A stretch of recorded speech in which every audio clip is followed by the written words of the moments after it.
It's a lot.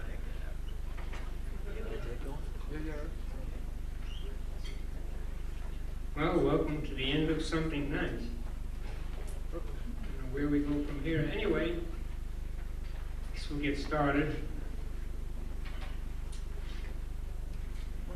Let's start with a short little poem called Autumn Ode.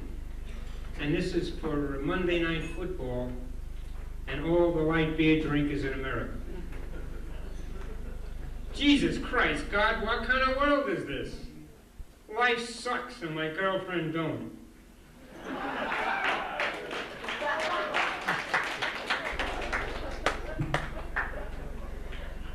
Sorry to get so metaphysical, but I get carried away.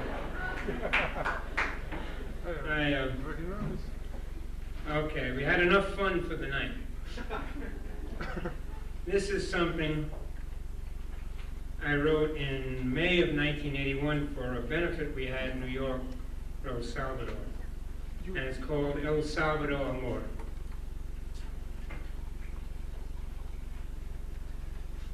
An ancient Chinese proverb says, if there is righteousness in the heart, there will be beauty in the character. If there is beauty in the character, there will be harmony in the home.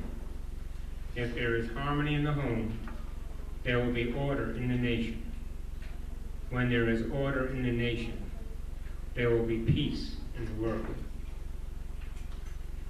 I look at a picture of a shallow grave, two bodies partially visible, the legs apparently tied at the ankles with rags. At the edge of the grave kneel three nuns praying. There are others standing, but the photo cuts them off at the waist. They appear to be men. Only the faces of the three kneeling are visible. The grave holds the bodies of three American nuns and a lay missionary. Their names are underneath smiling photos. Sister Maura Clark, Sister Ida Ford, Sister Dorothy Kezell, and Jean Donovan. They look enthusiastic, inspired. Even in the dull gray newspaper pictures, it is obvious that there was a purpose to their lives. They had a vision. Thousands weep for them. We know their pain is over, yet we weep for them. Perhaps the men who murdered them were just as dedicated to their purpose. Their vision of their life just as clear and meaningful to them as those they dropped in a hole in the dirt. And perhaps they look at this same picture and laugh or reaffirm the righteousness of their cause, as did their victims. But how can that be? We know they were wrong and the nuns innocent victims. We must be right. It cannot be a hitless, runless game with neither winner or loser. Sister Melinda Roper, president of the Maryknoll Sisters, and Father James P. Noonan, Superior General of the Maryknoll Fathers and Brothers, in referring to these deaths, said, quote, the death of our sisters should not overshadow the murders of over 9,000 lesser-known people in that country in recent months, and the terrible suffering of countless others. As Christian missionaries and citizens of the United States, whose ties with El Salvador have now been sealed in blood, they urged the United States government to cease sending military aid to be used by the security forces. 9,000 lesser-known people, as were the four nuns before their murder. 9,000 lesser-known people, unknown except to family and friends, murdered by lesser-known people. 9,000 in 1 year in a country of a few million, an incredible figure, one so high as to seem unreal, and all for freedom, as was our defense of Vietnam. A defense that decimated a country, its people, and brutalized a nation of 200 million. It may take 100 years for the land in Vietnam to recover, a land now heavily fertilized with the bodies in shallow graves. And how long will it take our psyches and souls to recover from the scorching received from our method of defending freedom and imposing our will on the Vietnamese, as we have on all peoples who have rebelled against the dictatorships we uphold. How many more Kennedys, Kings, and Lenins, and Wallaces and Reagans? How can we continue to kill the commies for Christ without continually killing the Christ? In 1980, 9,000 lesser-known individuals were murdered in El Salvador. The Minister of Defense and Public Security replies to letters received from people throughout the world. He enumerates: 1, the people are too emotional. 2, they are ill-informed. 3, more attention should be given to criminal acts by radical organizations. 4, the government is innocent. 5, should we turn the government over to crazed mobs triggered by international communism? 6, the government is trying to better itself and will investigate all accusations. This eloquent defense ends with a quote from General Manuel José Arce. The Army will live as long as the Republic. Should he not add, and as long as we are aided by our friends and benefactors in the North? And, of course, the obvious question, will the Republic live as long as the Army? Lesser-knowns get up each day, wash, eat, kiss their wives or mistresses goodbye, pat their children's heads, report to the office, and earn their daily bread by systematically torturing and murdering. Today it is Alfredo's turn to attach the electrical wires to the prisoners' testicles, the wires from the little instruments sent by their friends and benefactors in the North. Tomorrow it will be Jose's turn. And perhaps they will both return after work to watch the questioning of a young woman, giving happily of their free time for love of God and country. And after watching their Capitan play hide the trenchant, they leave to go home to a warm home and a cold beer. But I am once again being too emotional and ill-informed. The government is innocent and investigating all accusations. Angel Erasmo Figueroa was a teacher who probably liked to eat and drink a cold beer and feel the warmth of a woman.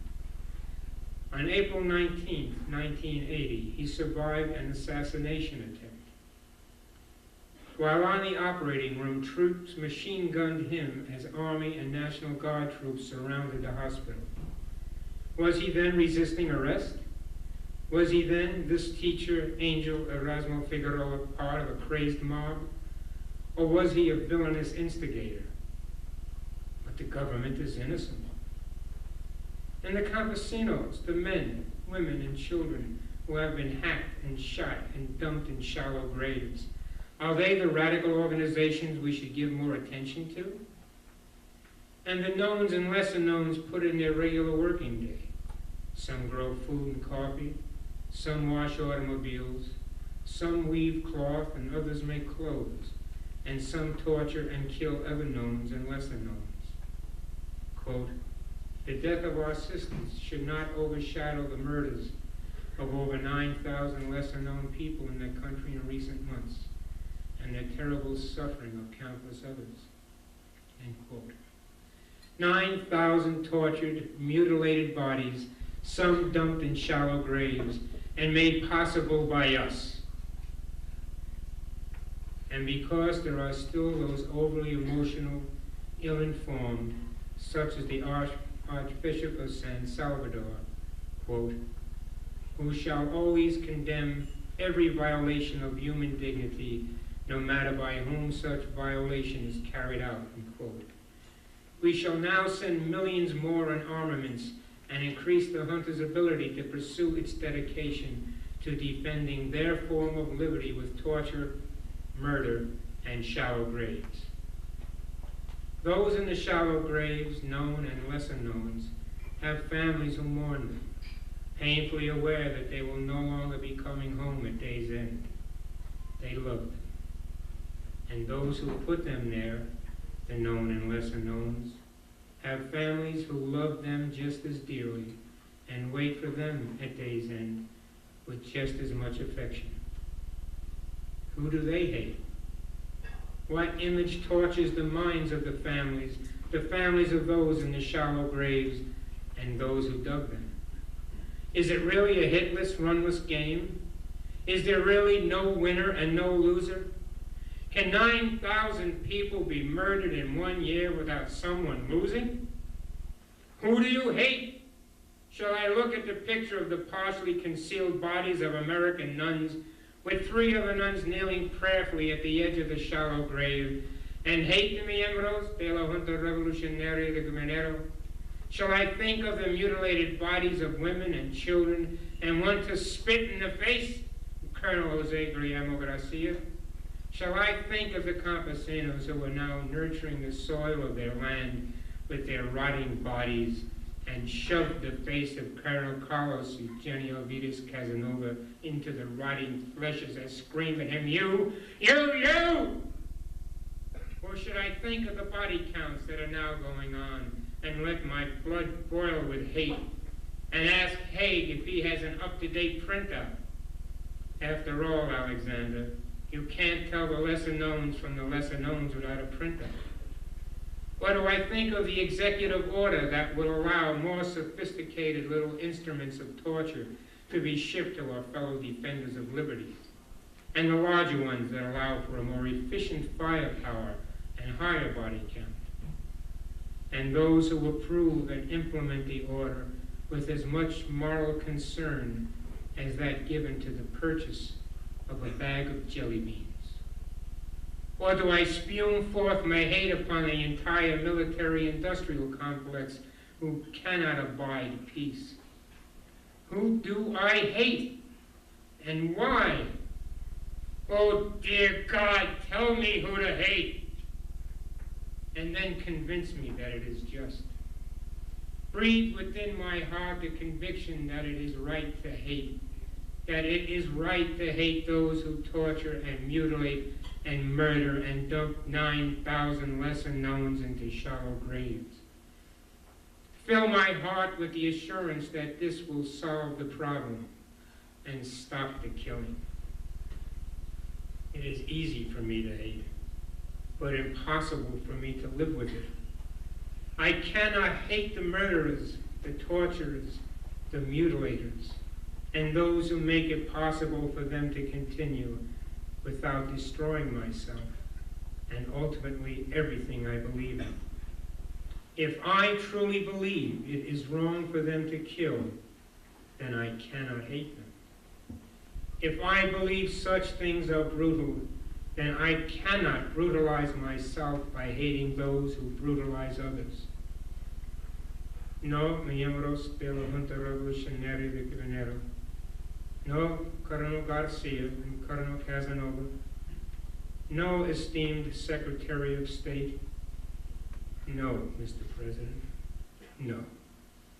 I will not play your game. I will not allow you to force me to hate. Hate comes much too easy for me. I can slide into hate instantly when I think of shallow graves. To hate is simple, but it is difficult for me to love. I can just sit and hate, and hate, and hate. But love demands action, an action that does not come easy to me, but one I will take no matter how much hate may try to drag me into a shallow grave. No, I will not allow you to make me hate, for in fact, no one can make me hate. It is my decision to make, and I choose to love. Hate is a problem I have lived with and died with, and so has the world. I have lived with the poison of hate long enough.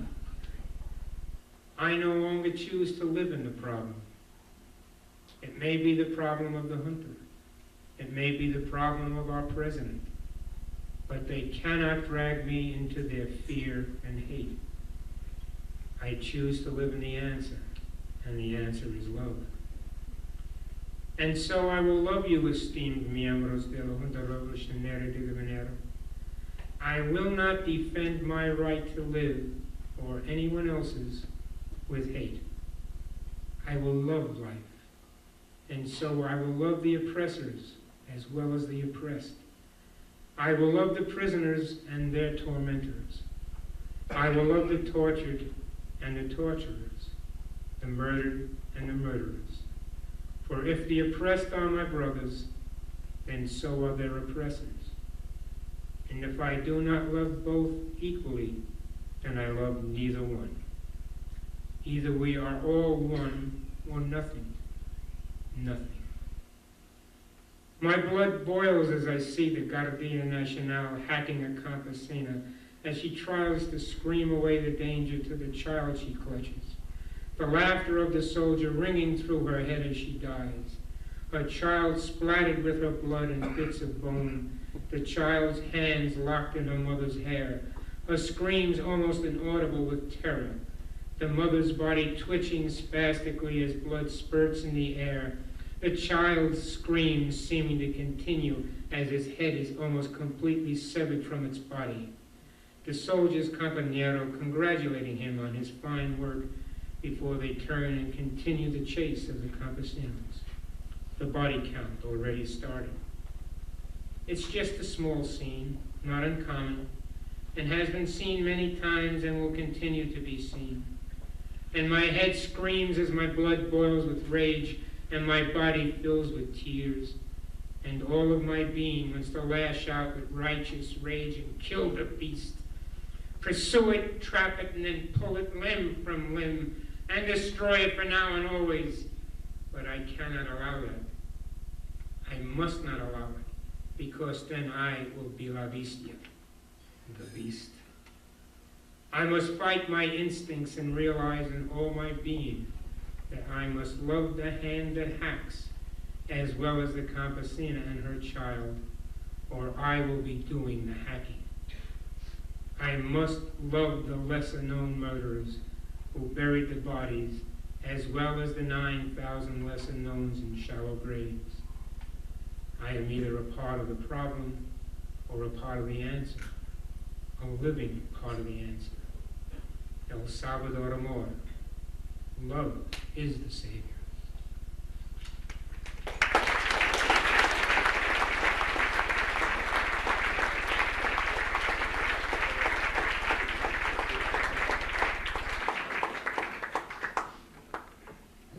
Okay, I'm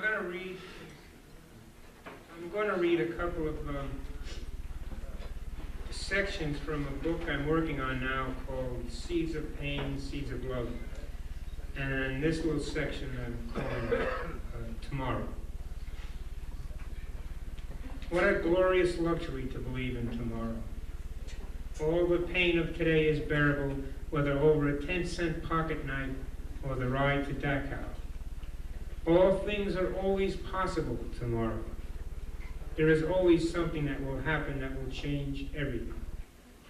God, how we cling to that magic moment when it will all come together. Jesus, how many magic birthdays were there when I was a kid?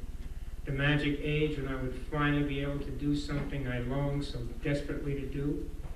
And I guess they all would prove I was a man. To eat at the table with Mom and Pop, to go to school, to be 6, the first magical number, to struggle through to my teens when I would really find out the secret. And then there it is, your 13th birthday and nothing happens. Nothing. And 16, that was a big one. Then 18, old enough to drink legally, a real man. Then 21, a voter. Then the distant 35. Where do those crazy numbers come from? Nothing changes. Going from one bar to another because the action is always at the next bar, the next party. That's where it will all be happening. That's where she'll be. Jesus, I believed it. I fucking believed it. 35. That was such a magical number. God, it's really funny now. But I believed it so completely, so thoroughly then. All my life, I believed that if I had 35 cents, I'd really be a big guy. It had the aura of a fortune. 35 cents. You can't even get a nickel candy bar today for 35 cents. Then I got 35 cents of my own, my very own. Actually, it was 37, I think. I was about 8 or thereabouts, maybe 10. We'd been living over the candy store on 3rd Avenue for at least a year. Grandparents moved. It was the Senator Street below 3rd. I got the deposit bottles to cash. 37 cents. 37 big cents. Must have been springtime. That's when people moved, mostly. I remember I didn't have heavy clothes on, just a shirt, I think. Stood in front of the candy store, jingling that money in my pocket, a veritable fortune. And nothing changed. The world just went on like it always had and always would. Nothing changed. Don't know what I expected, but I know I expected something. Surely I would grow a few inches at least. I would be looked upon with respect. Maybe I should have told someone I had 37 cents. Maybe it should not have been such a secret. Perhaps I should have taken out an ad in the Times or on the radio. Let the shadow announce that I now had 37 cents and was filling my application for manhood. Well, whatever. I don't even know what I spent it on. I suppose candy, ice cream. Could sure buy a lot of candy for 37 cents then. Could stay sick for a day on 37 cents. Beer was still a nickel. And free lunch. Cold cuts, pickles, bread, cheese, all kinds of stuff. Used to have to go to the bars and get my old man out then. That was a job all us kids had. Go to the bar and try and get him to leave and come home. Many, many times a night sometimes, until maybe it was too late. Mostly he drank in the bar on the corner of 72nd Street and 3rd, just a couple of doors away. Just a Jewish butcher shop between us and the Irish bar. Boyles. Kaplan was the butcher. Went to school with his son Irving. He was called Itchy. Boyles had 2 rooms, one with the bar, the other had a few tables and a shuffleboard. It was an awesome looking game to me then. Many, many years later I played the game a few times and it was fun. But then it seems like I wasn't much taller than the board. There were times when I didn't mind going to get my father because I knew I'd get a drink of beer. Other times it was an overwhelming embarrassment, especially when he staggered and I had to try and hold him up. I loved the sound and smell of the bar. It seemed happy.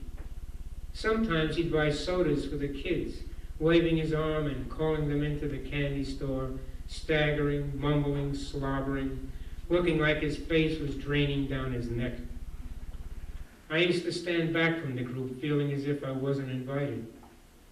I was ashamed of him at those moments, though I idolized him and wanted so desperately to be like him. I used to brag how he would go to work with a hangover. I always thought that made him a real man, going to work with a hangover. I didn't know then that he drank away many good jobs. I didn't know my mother was trying to figure out how to pay the rent and buy food when he was buying those kids the sodas. But I did know I was afraid of the fights, the yelling and screaming, lying in bed at night when he wasn't home, my body tensed, not knowing when the door might slam open and he would bounce off the walls of the narrow hallway that led past my room to the rest of the apartment. He wasn't in the bar every night. Many nights he was home and would lay on the couch in pants and undershirt, and we would listen to the radio. I remember how he smelled. I also remember the day we bought our big radio with push buttons. It was a real big deal. It's still in the cellar of their house. We got it on 5th Avenue, just off 69th Street, not far from the electric company office where we paid the bill.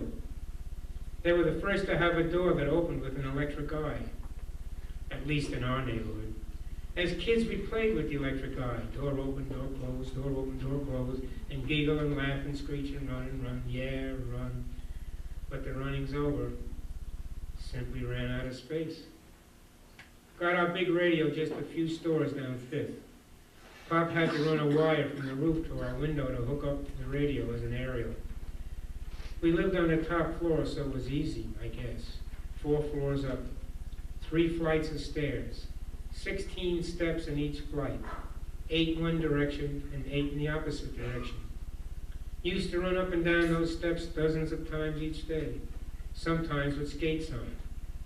But we used to listen to the radio, my father on the couch on one side of the room, my mother sitting in her chair on the other side, sewing, or sometimes doing the ironing, and I'd lie on the floor in the middle, right in front of the radio.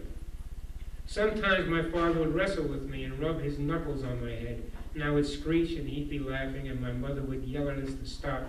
But I didn't want him to because it was the only time we had any contact.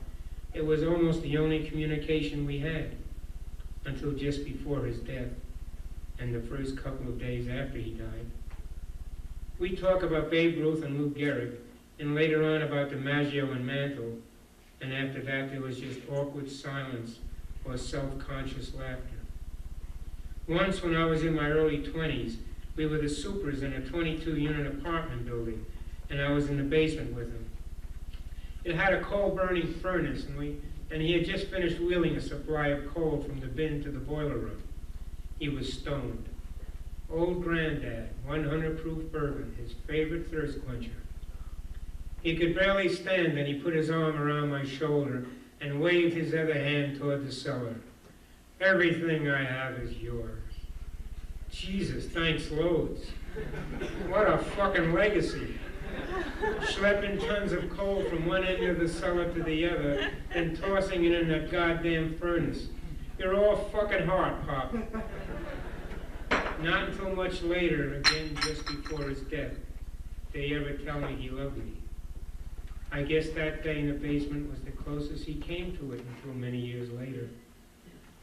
I remember the darkness and the smell of that basement that day, and the smell of booze on his breath and seeping through his pores. I smiled and said, I know. I guess I was acknowledging the words that would not come until many years later. I remember his hand on my shoulder, his arm around my neck. I've told that anecdote many times, and always with a chuckle, never with the simple acknowledgement that it meant so much to me, that I wanted him to keep his arm and hand there forever. I could never acknowledge to him or anyone else how much that moment meant to me. A huge, dimly lit gray basement, cool cement, a hot furnace, and a stumbling attempt at communication. He could not say what was in his heart, nor did I, and the story is always told with a chuckle. He was a staggering, falling down drunk, but his hand and arm were light and warm and friendly and comforting. When I was 13, just a few weeks after Pearl Harbor, I had an appendicitis attack, and my father carried me down those 3 flights of stairs to the cab that took us to the hospital. And I remember how I was suddenly overwhelmed with the fact that he loved me. I was a big kid, taller than him by this time, and he carried me down those stairs, holding me tight, rushing down as fast as safety would allow, and I have no memory of pain at that time. My head was hanging over his shoulder, and I was vaguely aware of the steps rapidly going away, of the sudden turn on each landing, and in my memory it was silent. Not only no words, but no sound from his feet. I had been in severe pain for many hours, doubled over, and it was gone for those moments on the stairs. My arms were wrapped around his neck, and I was overwhelmed with the intensity of his love. He loves me. He loves me. I remember telling my mother after the operation that my father loves me. I think I told her that many times, and even from time to time in the years following. My father loves me. And I guess I spent my time trying to get him to say that before that night, and then again after. I don't know. To this day, I don't know. Memory is so goddamn selective. Depending upon what I want to prove, I bring forth events and believe they are true. but I don't really know what it was I was looking for then. I do not know what that kid, who was not me, wanted from that man, but it feels today, now, that I spent a lifetime trying to find my father. He was right there, lying on the couch in his undershirt, listening to the radio, telling me to be quiet so he could listen. Yet it seems there was always this goddamn barrier between us. That kid must have felt it, must have wondered what he was doing wrong. He could see the man lying on the couch or sitting deathly still in the chair, trying to survive a hangover, but he couldn't find him. Jesus Christ, why couldn't I have found you in bed with some woman or something as simple and painless? How do we ever survive the confusion of trying to find what's in front of us?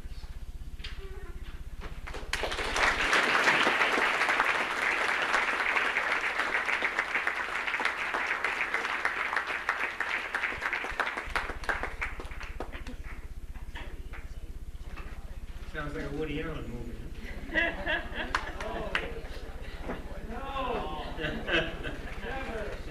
Anyway, here's another couple of pages from that same book. Yeah, I really love this book I'm working on. And this section is called The Pool Room. I guess I was 14 that Sunday my mother came up to the pool room to get me.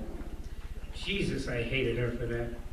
In front of all the guys, practically dragging me out of the pool room, everyone looking at this kid being yelled at by his mommy. But what could I do? I couldn't hit her or knock her down the stairs. I had to go with her, the marrow of my bones burning with humiliation. We were supposed to meet on the corner about 11:30 when she got out of church. I knew she'd be there. I peeked out the window a few times and she was always there, waiting. I was hoping she'd give up and just go home, but we were supposed to go to the diner and eat lunch together, like we usually did on Sunday now that my father had gone back to sea. But she wouldn't leave. She just waited and waited, and I was hoping I could outlast her, but I couldn't.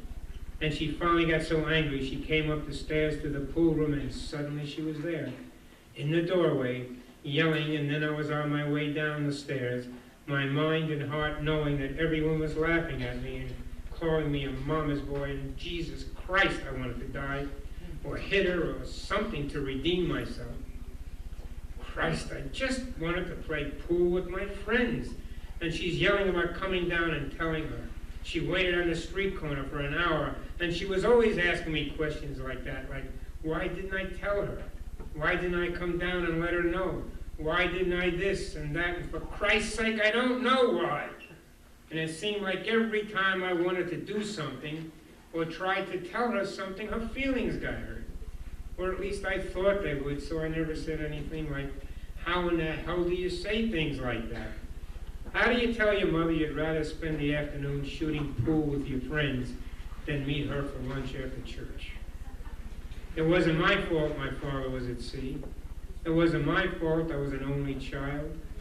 It wasn't my fault this or my fault that, but I always felt so goddamn guilty. Jesus Christ, I was guilty.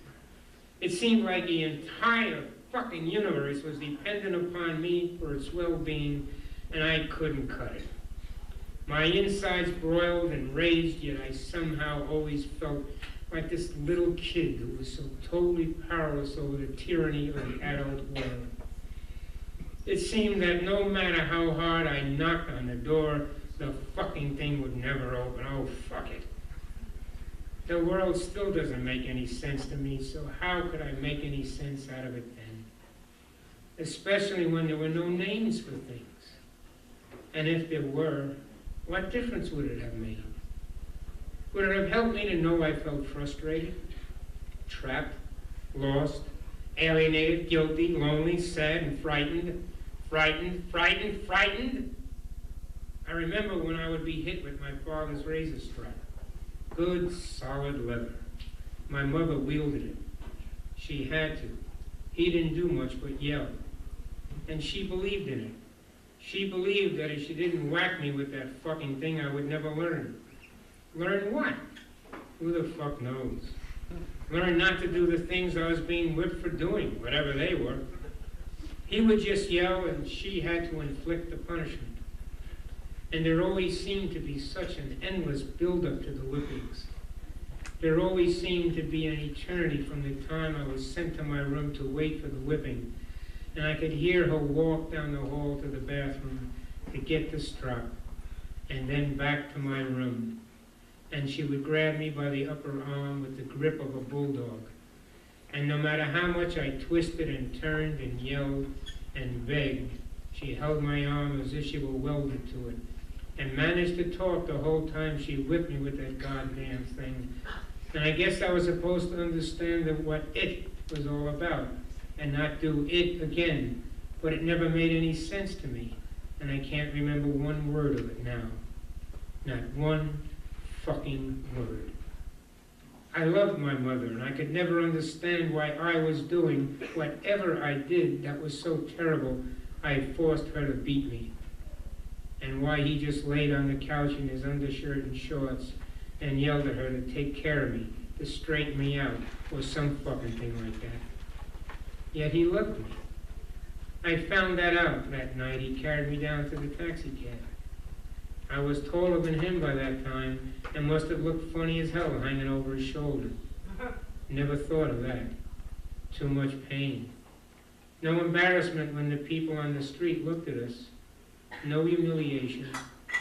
Just pain. And he loved me. He really loved me. I was 14 that night too. A couple of weeks after Pearl Harbor. A few months later, he was at sea.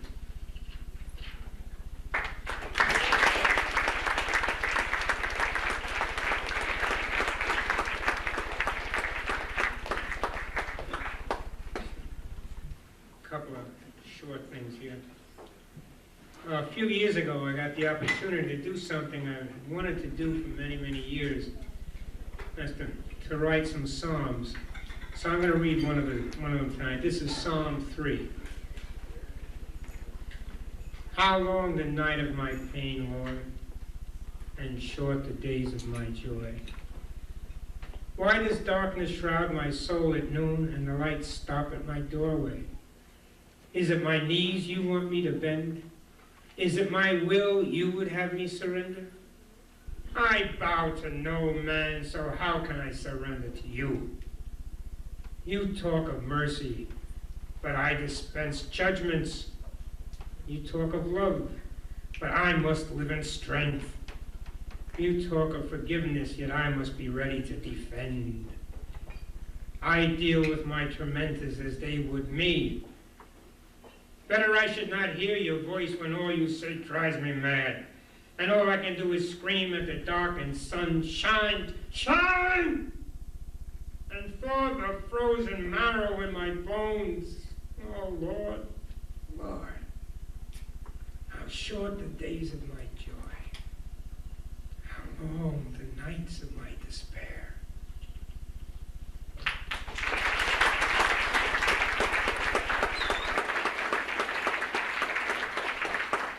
Okay, I'll end up with this, just a couple of pages from the most recent book that was published called Song of the Silent Snow.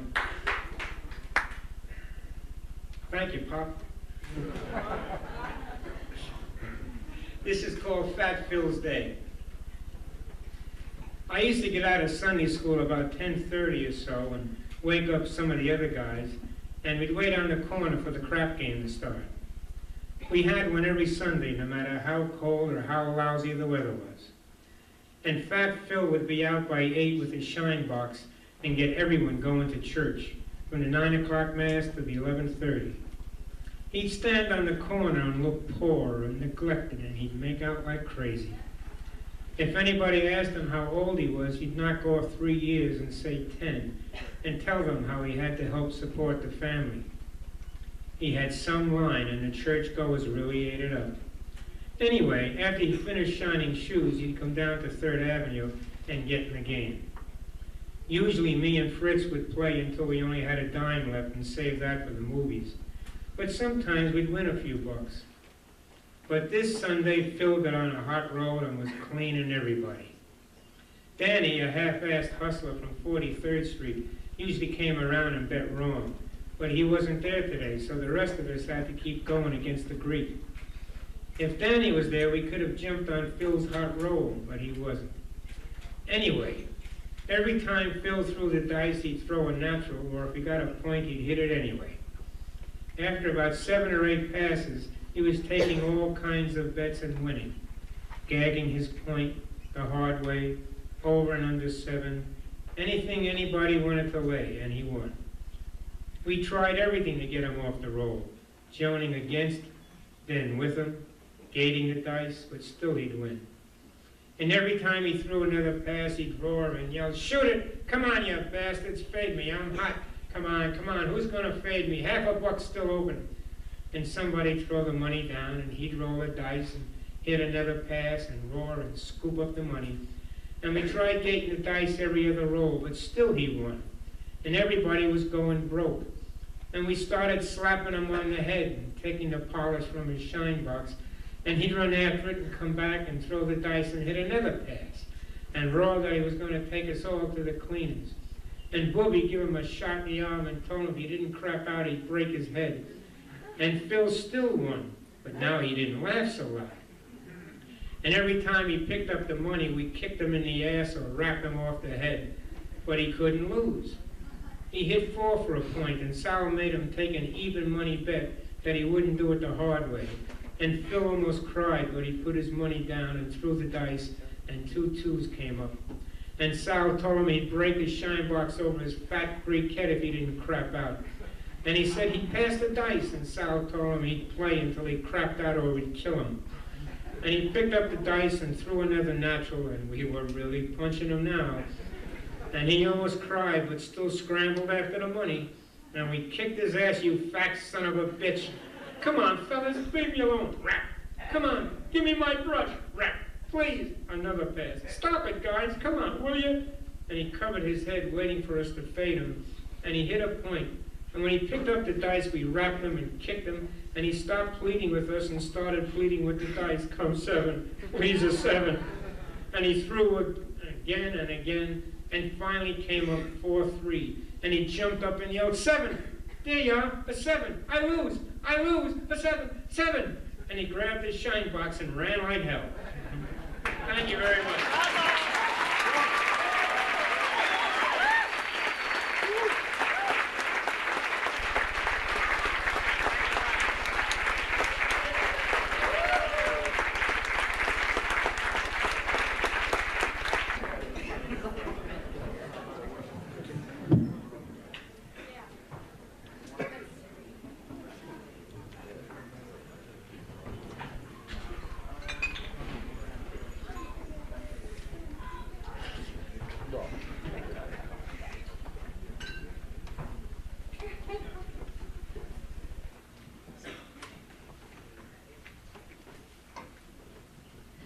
He said, in a voice rich with the promise of unfulfilled dreams yet to come, magnolia honey, and an unlimited supply of greenbacks, after he got through screwing me and giving me some kind of incurable venereal disease of the non-specific sort, sounding like a 39-year-old ex-mental health outpatient from the backwoods of Virginia somewhere, that I was loved by millions, that I was loved by millions, that I had been loved by millions, that I had been loved by millions, that I would and I should be worshipped by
spreading. That I see leper colonies on the horizon as far as the eye could see.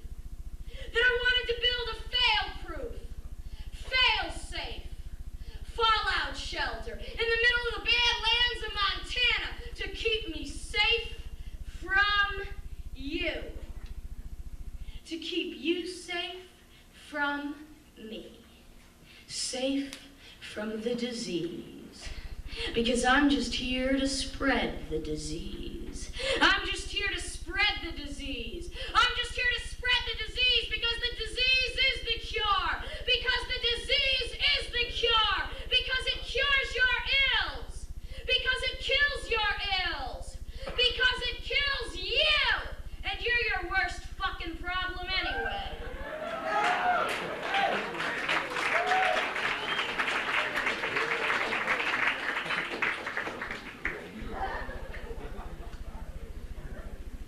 I know.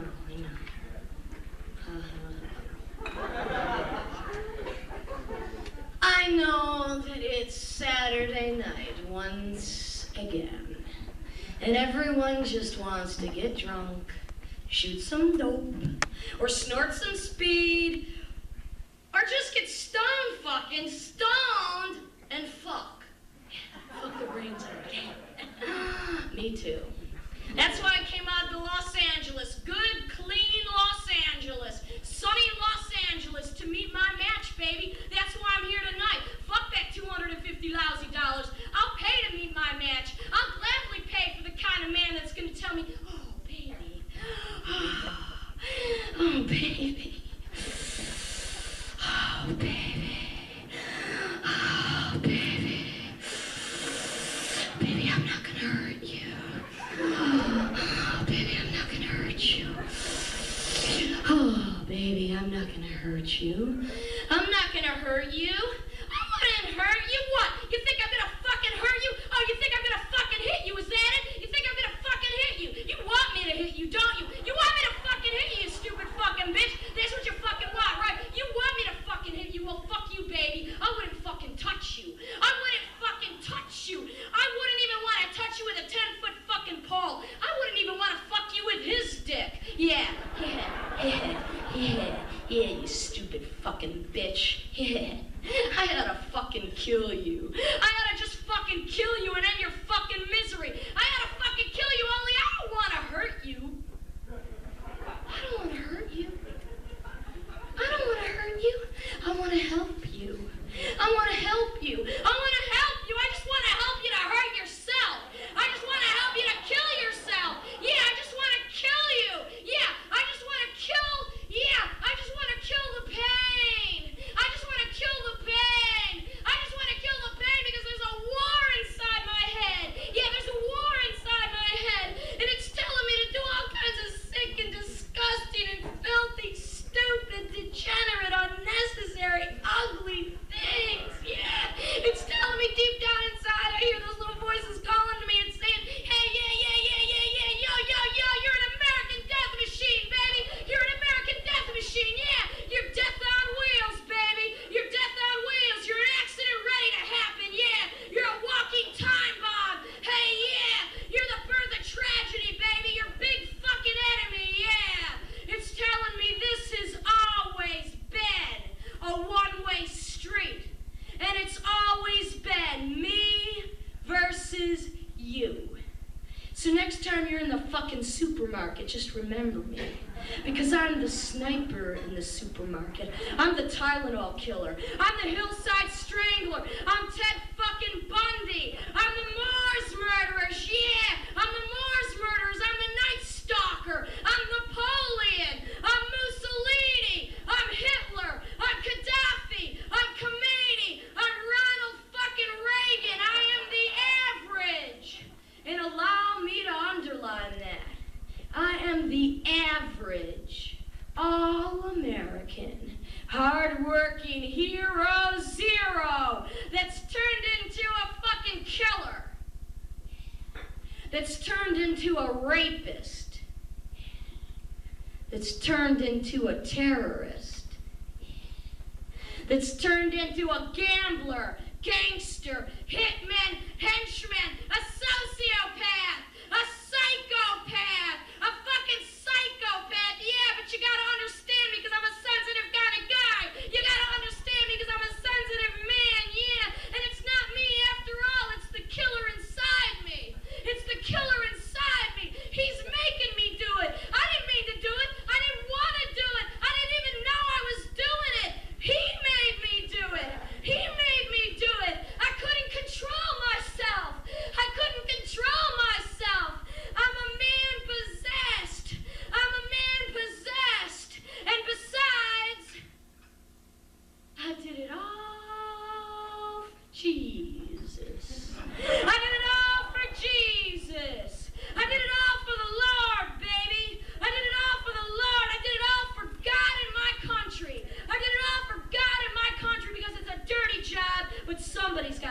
fucking do it, and I'm just doing my job. It's a dirty job, but somebody's gotta do it. Somebody's gotta kill those fucking gooks, those chinks, those slits, the kikes, the Jews, the blacks, the reds, the whites, because they're all fucking yellow. Because the whites are all fucking yellow. Because you're all fucking yellow. And that's why you get me up here to do the goddamn dirty work on the goddamn front line. Because you're all fucking yellow. And you know that deep down inside me, yeah, deep down inside me, I'm just Mr. Mighty, Whitey, Helter Skelter, hero man with a big bad heart on, yeah, with a big bad hot rod, yeah, who hates God. I hate God because God was the first cop.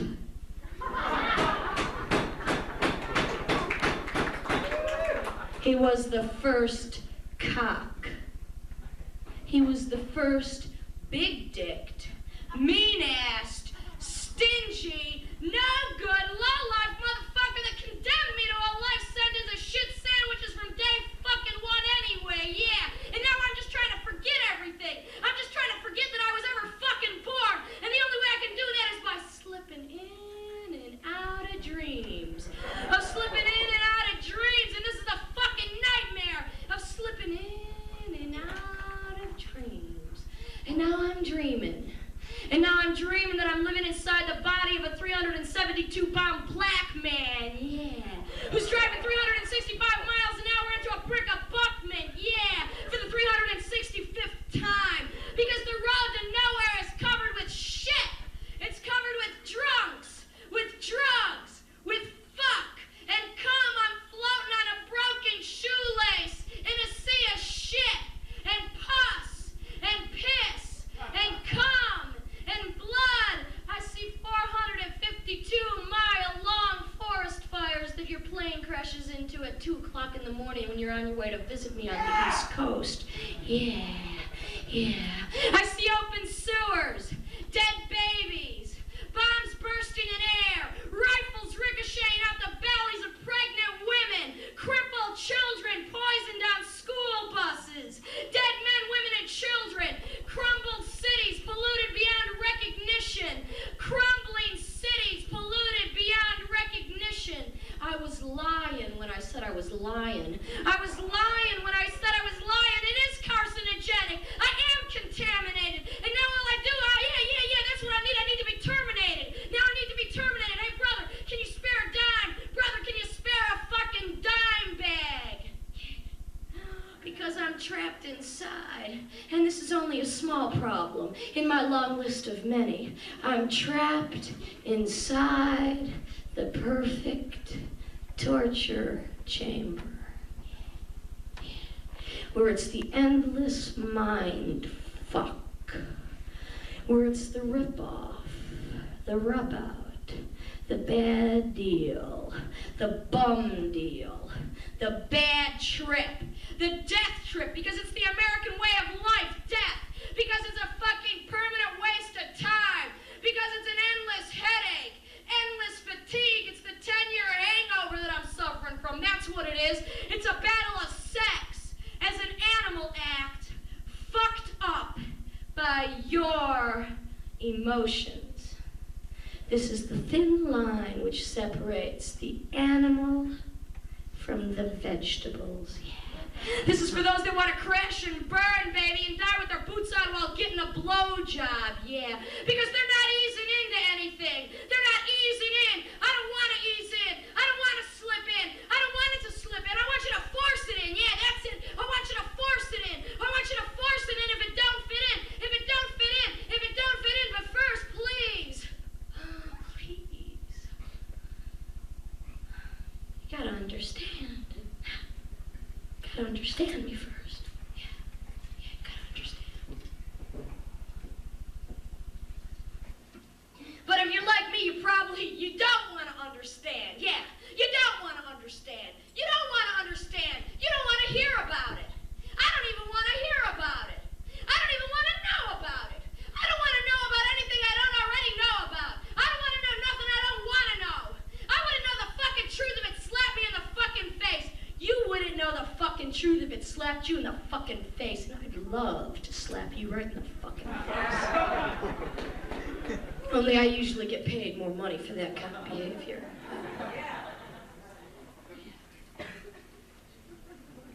And besides, I mean, we're all artists out here tonight, right?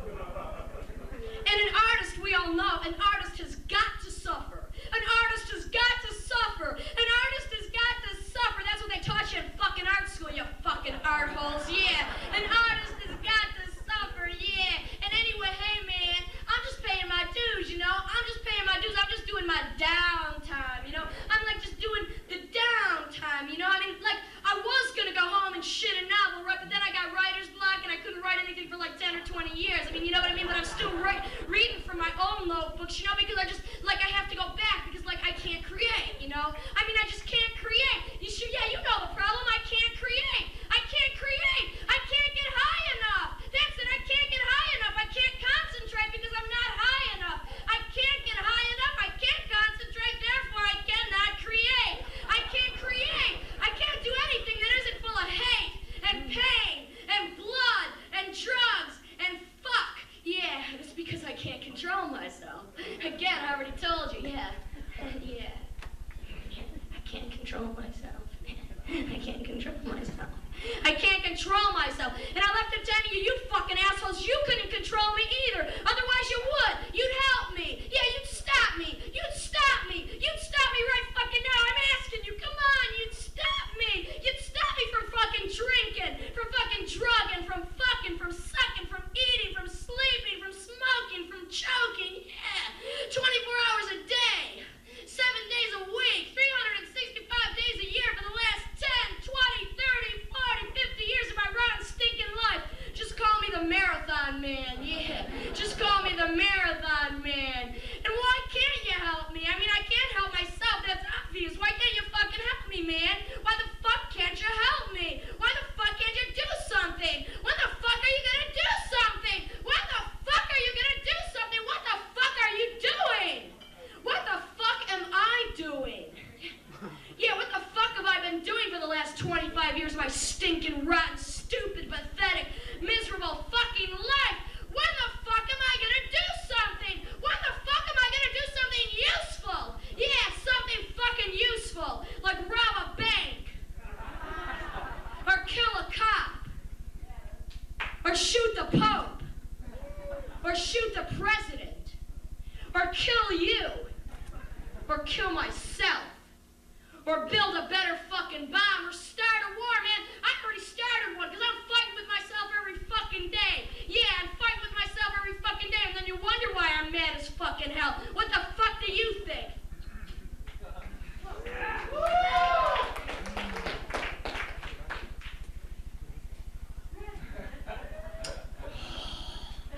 You sound just like my fucking mother. You sound just like my fucking mother. You sound like my motherfucking mother. You know that? You sound exactly like my fucking mother. Well, if you didn't act like such a motherfucking Class A baby's asshole, I wouldn't stand up here sounding so much like your goddamn fucking mother. I can do anything I want.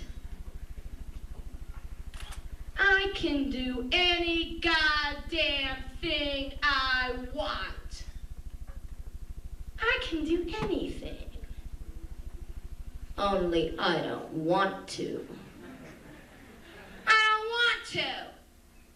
I don't want to. It's already been done before. It's all been done before. It's all been done and done and done and done and done and done and done to death. By me. There's nowhere to go. There's nothing to do. There's no one to go there with. And there's nothing to do anyway once you got there. And besides, there's no place to go. There's no one to do it with. There's no fun. Yeah, it's no fun. Yeah, it's no fun. It's no fun. And besides, I don't want to do it anyway. Because I'm too sick. I'm too sick. I'm too sick. I'm too sick. I'm too sick and tired. Yeah, that's it. I'm too sick and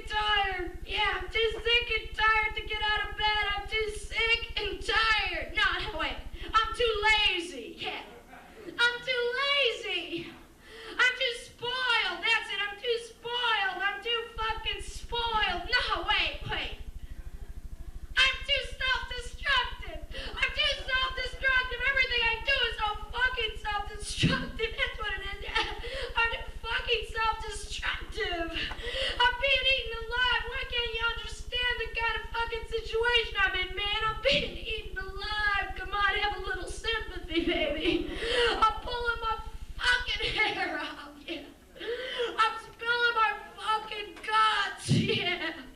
I'm puking all over the place.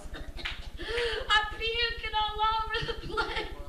It's because I got a belly full of booze. It's because I got a belly full of booze. It's because I got a belly full of booze, but it's okay, because now I'm just gonna get myself a little taste. Yeah. Now I just gotta get myself a little taste. Yeah.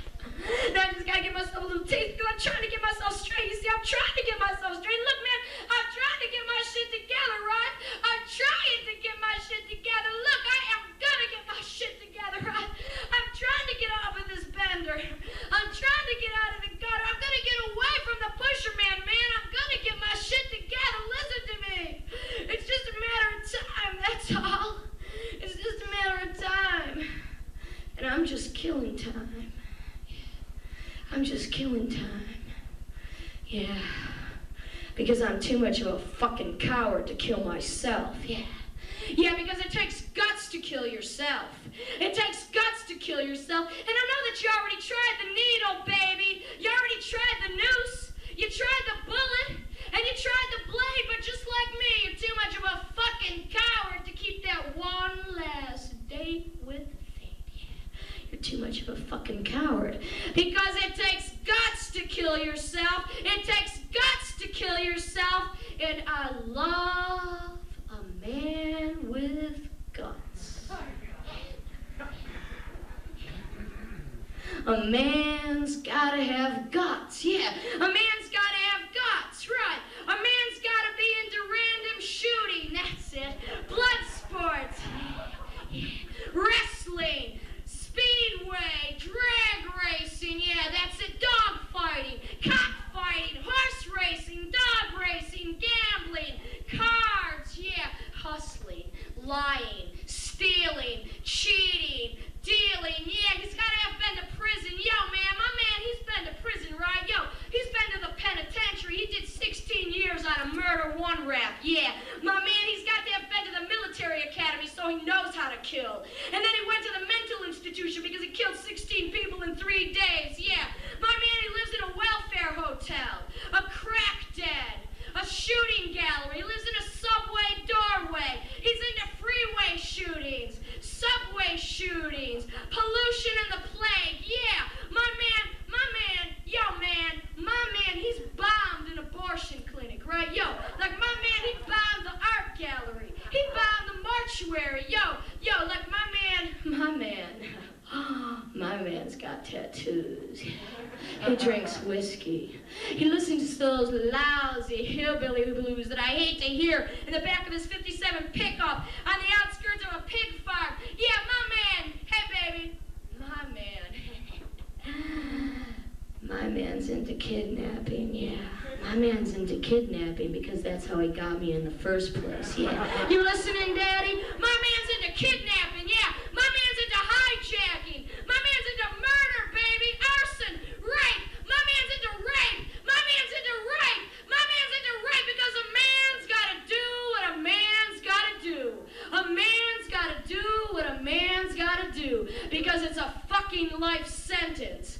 It's a fucking life sentence. It's a fucking life sentence. It's a fucking man's world. Yeah, that's it. It's a man's world. Yeah, that's it. It's a man's world. And I say, fuck the world, baby. I want to get off. Fuck the world, baby. I want to get off. I'm sick of this shit.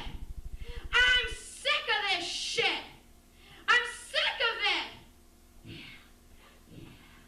I'm just another lousy casualty with a hairline trigger temper who's gonna explode. Yeah, that's it. I'm gonna explode. I'm gonna explode. I'm gonna explode. I'm gonna hang myself. I'm gonna shoot myself. I'm gonna kill myself because I'm just another fucking statistic.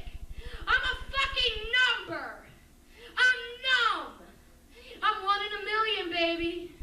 I'm 1 in 4 billion. I'm a nobody. I'm nothing.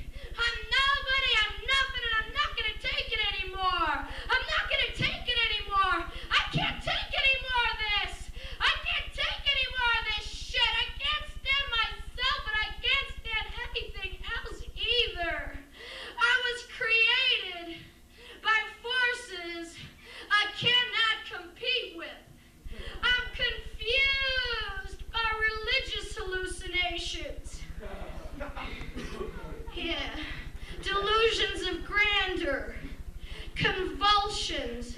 of self-destruction. Yeah, I'm maniacally depressed. I'm maniacally depressed. I'm terminally fucked up. I'm permanently incoherent. I'm chronically ill. I hate myself and I hate everything else too. You're so fucking negative. You're so fucking negative. All you ever speak about is shit, man. Why are you making this shit up? You're so fucking depressing. I came here to get entertained, and you're just depressing me with these horrible, miserable, stupid, fucking boring stories. I can't stand it. I can't stand it. I can't stand it. Why do you always have to do this to me? Why do you always have to do this to me? Why do you have to continue that fucking cycle of abuse? You're just propagating the cycle of abuse. You're just propagating the cycle of abuse. That's right, baby. I'm just propagating the cycle of abuse. Good night.